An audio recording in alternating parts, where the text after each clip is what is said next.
Hey beautifuls, one starfish at a time. There's a story I read years ago that went so deep it's become a part of who I am. I don't remember all the details like where and when.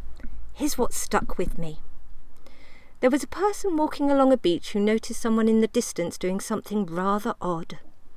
As the walker got closer, they noticed thousands of starfish on the sand and realised the person was bending down, gently picking up one starfish at a time and throwing it into the sea. The walker scoffed. "Why are you bothering? You will never make a difference."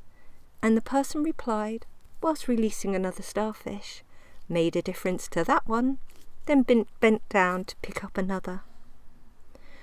No doubt many of us live this philosophy of compassion in action, and I'm sure that many of us, like me, have been told our actions won't make a real difference, that it's the businesses, the government, the culture, the whatever and whomever that need to change to make a real difference.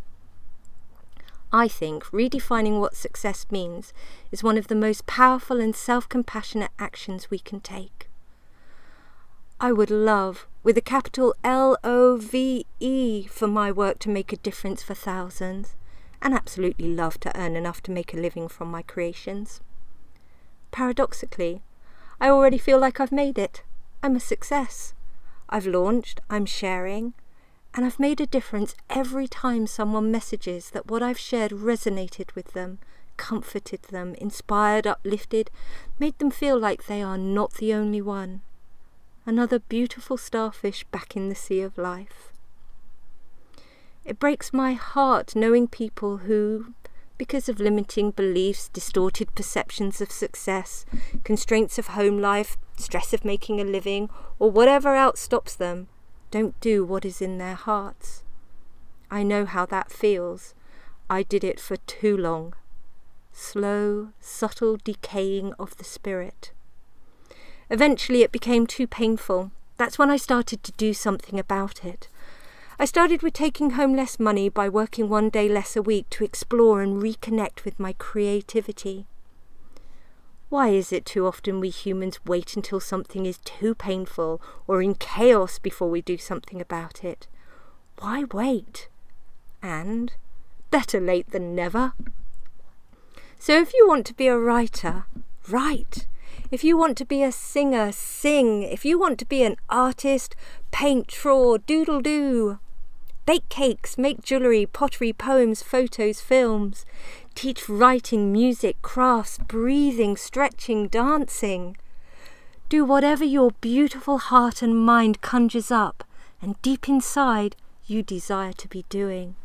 Do it and share. Even if it's only with a handful of people, even if you can only squirrel away a couple of hours a week to make it happen, you'll get a buzz from it. No more subtle decaying of the spirit, growing again, alive. What you share will make a difference. It may bring smiles, a moment of reflection, inspiration, motivation to give what they desire to be doing a go. You just never know. So let go of the attachment to the outcome. Let go of what others may think. Let go of the normal definition of success and go for it. Easier said than done, believe me, I know. The trick is to focus on action. When I'm doing, I'm in the moment, blissful. When the time comes to share, it can be scary for sure, and the monkey mind can get really noisy. Take a few deep conscious breaths and do it. That's what I'm doing, and keep doing it. It does get easier, and it helps to remind yourself, progress, not perfection. Doing what you want to do, what your heart wants to do when you get out of your head is an act of self-compassion. You are throwing yourself back in the sea of life, and you just never know where the current will take you.